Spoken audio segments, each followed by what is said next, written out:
बिस्मिल्लाहिर्रहमानिर्रहीम। अस्सलामुअलैकुम दोस्तों, मैं हूं अमजद महमूद और मेरे YouTube channel Amjad Mahmood official में आप सभी हजरात को खुश आमदीद। दोस्तों, हम माइक्रोसॉफ्ट वर्ड को पढ़ रहे हैं और माइक्रोसॉफ्ट वर्ड के अंदर हम टेबल लेआउट के अंदर आज डाटा ग्रुप को इस्तेमाल करना सीखेंगे कि डाटा ग्रुप के अंदर कौन कौन सी ऑप्शंस हैं और इनसे हम क्या क्या काम ले सकते हैं। तो चलें शुरू करते हैं। Data group. तो माइक्रोसॉफ्ट वर्ड में टेबल लेआउट के अंदर ये हमारे पास डाटा की ऑप्शन है। इस ग्रुप को आज हम इस्तेमाल करना सीखेंगे। तो डाटा ग्रुप के अंदर सबसे पहले हमारे पास सॉर्ट की ऑप्शन है। सॉर्ट कहते हैं तरतीब लगाने को। माइक्रोसॉफ्ट वर्ड में जब हम कोई टेबल बनाते हैं और उस टेबल के अंदर हमने जो भी डाटा लिखा होता है उस डाटे को अगर हम किसी ख़ास तरतीब से सेट करना चाहते हैं तो उसके लिए सॉर्ट के ऑप्शन को इस्तेमाल कर सकते हैं। आप किसी भी टेबल के सेल के अंदर रहते हुए सॉर्ट के ऊपर क्लिक करें तो ये आपके पास सॉर्ट की ऑप्शन आ जाएगी। कंप्यूटर हमसे पूछ रहा है कि आपने अपने इस डाटे को किस किस्म की सॉर्टिंग से तरतीब देनी है। सॉर्ट बाय सीरियल नंबर के सीरियल नंबर के हिसाब से आपने तरतीब देनी है। आपने नेम ऑफ द स्टूडेंट के हिसाब से तरतीब देनी है। आपने इंग्लिश, मैथ, उर्दू के ये जो नंबर लिखे हुए हैं इन नंबर के हिसाब से आपने तरतीब देनी है या आपने टोटल के हिसाब से तरतीब देनी है। और इस तरफ अगर हम आए तो एक्सेंडिंग और डिसेंडिंग की ऑप्शन है कि एक्सेंडिंग मतलब टॉप से बॉटम की तरफ और डिसेंडिंग कहते हैं बॉटम से टॉप की तरफ। मतलब एक्सेंडिंग के अंदर अगर हम नंबर को रहते हुए तरतीब देंगे तो पहले रोल नंबर 1 आएगा, फिर 2 आएगा, फिर 3 आएगा, फिर 4 आएगा, जो कि इस टाइम हमारे पास शो हो रहे हैं। और अगर डिसेंडिंग पे हम क्लिक करेंगे और ओके करेंगे तो पहले लास्ट वाला नंबर आएगा, फिर उसके सेकंड लास्ट वाला, फिर उसके बाद तो उल्ट तरतीब लगेगी। जैसे कि मैं डिसेंडिंग पे रख के ही ओके करता हूँ तो ये देखिए मेरे पास सबसे पहले 14 नंबर आ गया, फिर 13, फिर 12, फिर 11, सो ऑन, और एक नंबर मेरा लास्ट पे चला गया। कंट्रोल जी करके अंडू करते हैं इसको। दोबारा से सॉर्टिंग के ऊपर क्लिक करते हैं। उसके बाद नेम ऑफ द स्टूडेंट है। वो पूछ रहा है कि आपने नेम ऑफ द स्टूडेंट के हिसाब से तरतीब लगानी है। तो जैसे ही नेम ऑफ द स्टूडेंट पे क्लिक किया तो ये चूंकि एक अल्फ़ाबेटिक वैल्यू है तो इस तरफ भी देखिए आपके पास टेक्स्ट लिखा हुआ आ गया। तो इधर भी आपसे वो पूछ रहा है कि एक्सेंडिंग करनी है या डिसेंडिंग करनी है। बाय डिफ़ॉल्ट आपके पास एक्सेंडिंग है। डिसेंडिंग पे क्लिक करके ओके करेंगे तो ये देखें लास्ट वाला जो हरूफ तरजीह है वो पहले आ गया, फिर उसके बाद सो ऑन, और पहले वाला हरूफ तरजीह हमारा लास्ट पे चला गया। तो इस तरीके से आप एक्सेंडिंग और डिसेंडिंग के ऑप्शन को इस्तेमाल करके आप डाटे को तरतीब दे सकते हैं। आप इस ऑप्शन को इस्तेमाल करके नंबर वाइज भी तरतीब सेट कर सकते हैं, टोटल वाइज भी तरतीब सेट कर सकते हैं, पैराग्राफ, और इन तमाम ऑप्शंस को इस्तेमाल करके आप अपने डाटे की सॉर्टिंग कर सकते हैं। आप जिस तरीके से चाहो डाटा को अपने ऑडियंस के सामने पेश कर सकते हैं। उसके बाद हमारे पास रिपीट हेडर रो है। रिपीट हेडर रो किस काम के लिए इस्तेमाल की जाती है? जैसे कि ये मेरे पास डाटा लिखा हुआ है और इस डाटे में ये कुछ सीरियल नंबर हैं 1 से लेके 14 नंबर तक, और कुछ नाम लिखे हुए हैं, और सबसे ख़ास बात इस डाटे की कुछ हेडिंग्स हैं जो कि ये मेरे पास मौजूद हैं। इस हेडिंग को मैं ज़रा हाईलाइट कर लूँ ताकि वाज़ेह आपको नज़र आ जाए। ये हेडिंग्स हैं। अब अगर मैंने इस डाटे को प्रिंट करना है, जैसे ही मैं प्रिंट की कमांड के ऊपर क्लिक करूंगा ये डाटा मेरा इस तरीके से प्रिंट हो जाएगा। और इस टाइम 2 पेजेस के ऊपर डाटा, एक पेज के ऊपर 7 नंबर तक आ रहे हैं और बाकी के 7 नंबर दूसरे पेजेस के ऊपर जाएंगे। और जैसे ही पेज नंबर 2 के ऊपर मैं आता हूं तो ये देखें पेज नंबर 2 इस तरीके से मेरा प्रिंट होगा। और अब मुझे पता नहीं चल रहा कि 50 नंबर कौन से सब्जेक्ट के हैं, 60 नंबर कौन से सब्जेक्ट के हैं, 80 नंबर कौन से सब्जेक्ट्स के हैं, और इसी तरीके से इमरान के नंबर भी समझ नहीं आ रहे, अवीज़ा के नंबर की भी समझ नहीं आ रही कि कौन से नंबर कौन से सब्जेक्ट के हैं और टोटल नंबर इसमें से कौन से हैं।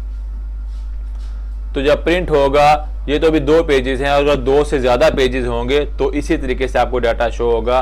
और पहला पेज तो आप आसानी से पढ़ पाओगे और दूसरा पेज पढ़ने के लिए आपको बार बार पहले पेज की तरफ देखना पड़ेगा ये चेक करने के लिए कि ये नंबर किसके हैं, ये नंबर किसके हैं, ये नंबर किसके हैं।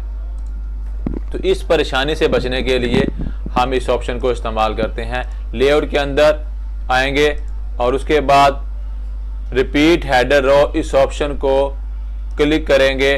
और अब अगर मैं प्रिंट के ऑप्शन को इस्तेमाल करता हूं और जैसे ही मैं पेज नंबर 2 के ऊपर आता हूं तो ये देखें बाय डिफ़ॉल्ट खुद ही ऑटोमेटिक तरीके से ये मेरे पास जो पेज की टॉप हेडिंग्स हैं उस कॉलम्स की वो मेरे पास इधर लिखी हुई आ गई।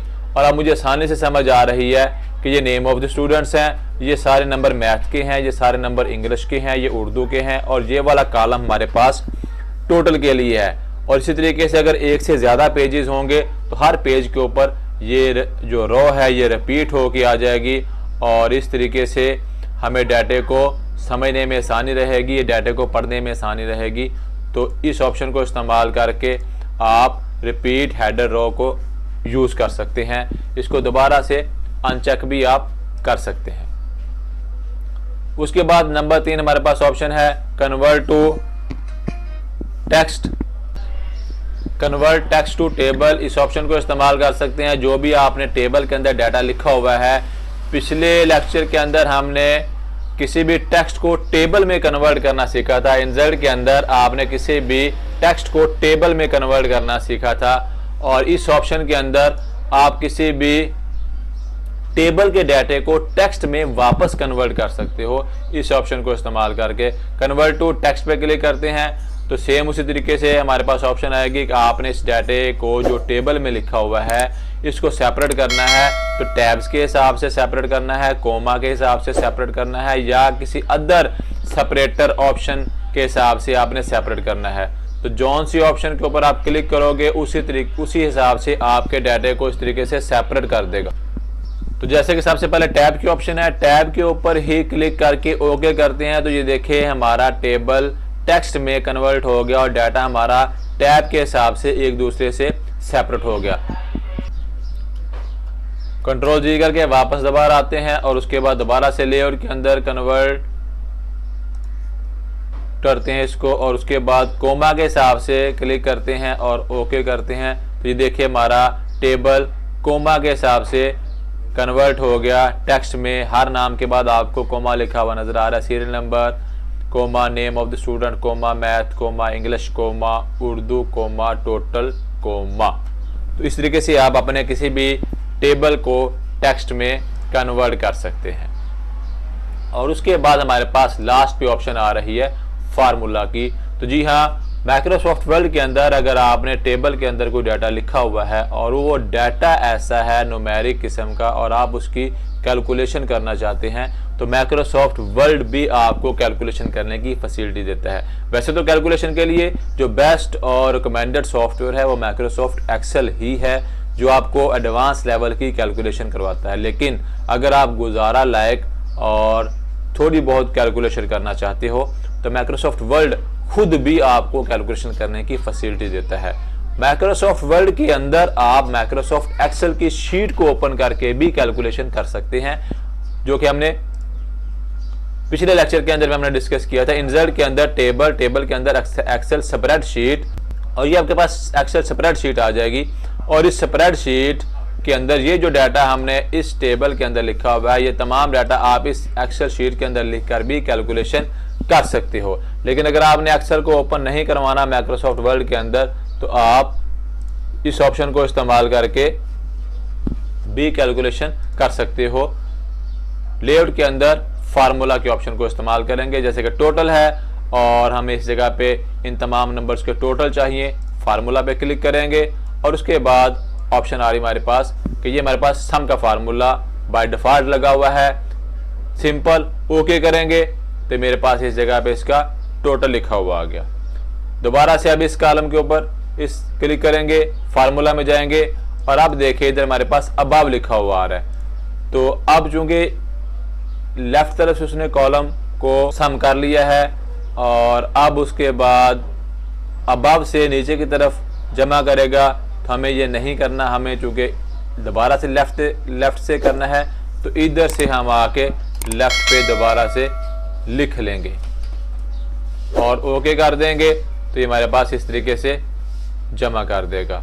और अगर आपने कंटिन्यू जमा करना है तो इससे बचने के लिए एक और हमारे पास ट्रिक है, आप लास्ट से शुरू करें और लास्ट से शुरू करेंगे फार्मूला और ओके, इधर फार्मूला अब बाय डिफ़ॉल्ट ऊपर से लेफ़्ट की तरफ जा रहा है, फार्मूला ओके, फार्मूला और ओके।